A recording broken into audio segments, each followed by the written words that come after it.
Artana, el municipi més afectat de tots, té un patrimoni únic a les portes de la Serra d'Espadà.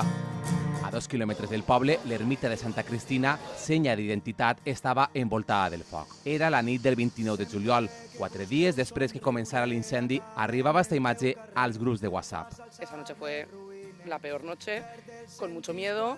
En llàgrimes perquè mos cremava la nostra ermita. Afortunadament no es va cremar, ara presenta esta nova estampa, la font i l'ermitori salvats. Tania regenta el restaurant des de fa 3 mesos i ja mira cap avant. Arrancar la última temporada con muchas ganas de trabajar, con muchas ganas de hacer cosas y de que la gente pueda venir aquí a disfrutar de lo que nos queda. Una tradició històrica a la Plana Baixa. Pues la romeria és com la romeria de les Canyes, de Castelló. Ho vius des que has nascut i després els pares, els abuelos i tota la gent que han treballat per seguir la festa avant. Una romeria que perd el seu verd més intens. Esta imatge quedarà en la memòria.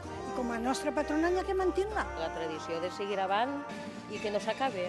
Ara toca alçar el cap amb les noves generacions d'artanencs i artanenques, perquè la tradició no s'apague mai cada 23 de juliol.